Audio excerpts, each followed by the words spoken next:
আরেকটা আপডেট নিয়ে আপনাদের সামনে চলে আসলাম। আমি জনি কিরণ হচ্ছে কি এই জামদানিগুলো আপডেট দিয়ে শেষ করতে পারছি না।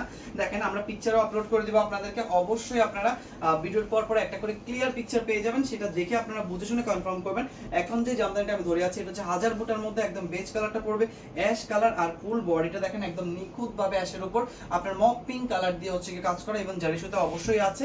প্রাইস যাবে আপনাদের জন্য শুধুমাত্র 1950 টাকা। আজকে সারাদিন আমাদের এই জামদানির আপডেট ইনশাআল্লাহ আপনারা পাবেন, পিকচারও পাবেন, ভিডিও পাবেন। এটা যাচ্ছে আমাদের খুবই সুন্দর একটা লেমন কালার, একদম লাইট লেমনের মধ্যে পড়েছে। ডিজাইনটা অনেক বেশি সুন্দর, আপনারা ডিজাইনটা দেখলেই পছন্দ করে ফেলবেন। এটা হচ্ছে আমাদের সেই পরিচিত একদম রুইতন ডিজাইন, যেটা কিনা ফুল বডিতে এরকম সুন্দর করে আপনার ডিজাইনটা করা থাকবে নিখুঁত ভাবে। তার পাশাপাশি হচ্ছে কি আপনার পুরো বডিতে গোল্ডেন জরি থাকবে। এখন দেখাচ্ছি হট পিঙ্কের মধ্যে আরেকটা কালার। হট পিঙ্কের যতগুলো ডিজাইনে দেখাই না কেন, হট পিঙ্কের সবগুলো ডিজাইনে আমাদের রানিং, কারণ এই ডিজাইনটার সাথে আমাদের হট পিঙ্কটা অনেক বেশি যাচ্ছে। এটা হচ্ছে একদম গোল্ডেনের যে জারি সুতার ডিজাইনটা রয়েছে ওইটা, ঠিক আছে, একদম নিখুঁত ভাবে আপনার করা। ডিজাইনটা জাস্ট একবার দেখেন। ডিজাইনটা হচ্ছে কি আপনার পাড়ের সাথে ম্যাচিং করে, পাড়ের সাথে গোল্ডেনের জরি সুতা ম্যাচিং করে তারপরে পুরো বডিতে আপনার অ্যাডজাস্ট করে ডিজাইনটা করা হয়েছে। খুবই নিখুঁত ভাবে আপনার অল বডিতে কাজ করা, শুধুমাত্র 1950 টাকায়।